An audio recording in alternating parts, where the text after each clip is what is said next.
जय माता दी। माँ दुर्गा की 9 शक्तियों का दूसरा स्वरूप ब्रह्मचारिणी का है। यहाँ ब्रह्मा शब्द का अर्थ तपस्या है। ब्रह्मचारिणी अर्थात तप की चारिणी। इन्हें तप का आचरण करने वाली कहा भी है।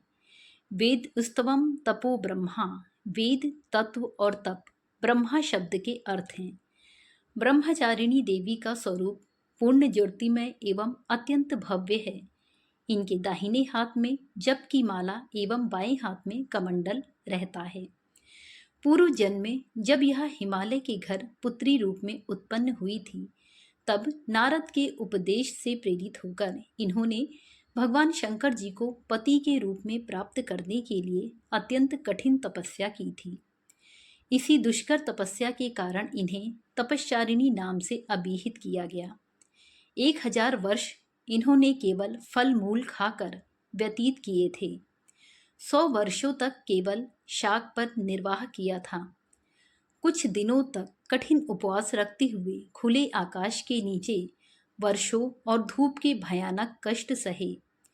इस कठिन तपस्या के पश्चात 3000 वर्षों तक केवल जमीन पर टूटकर गिरे हुए बेल पत्रों को खाकर वह अहर्निश भगवान शंकर की आराधना करती रहीं।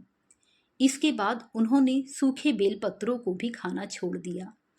कई हजार वर्षों तक वह निर्जल और निराहार तपस्या करती रहीं।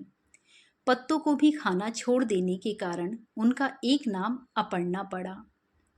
कई हजार वर्षों की इस कठिन तपस्या के कारण ब्रह्मचारिणी देवी का शरीर एकदम क्षीण हो उठा। वह अत्यंत ही कृशकाय हो गई थी। उनकी यह दशा देखकर उनकी माता मैना अत्यंत दुखित हो उठी। उन्होंने उन्हें इस कठिन तप से विरत करने के लिए आवाज दी, उमा, अरे नहीं, ओ उमा।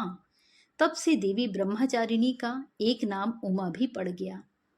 उनकी इस तपस्या से तीनों लोकों में हाहाकार मच गया।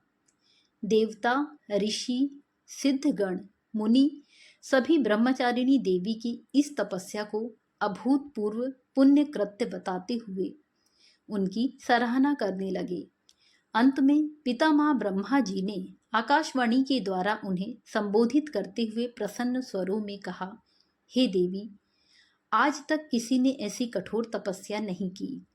ऐसी तपस्या तुम ही से संभव थी। तुम्हारे इस अलौकिक कृत्य की चतुर्दिक सराहना हो रही है। तुम्हारी मनोकामना सर्वतोभावेन परिपूर्ण होगी।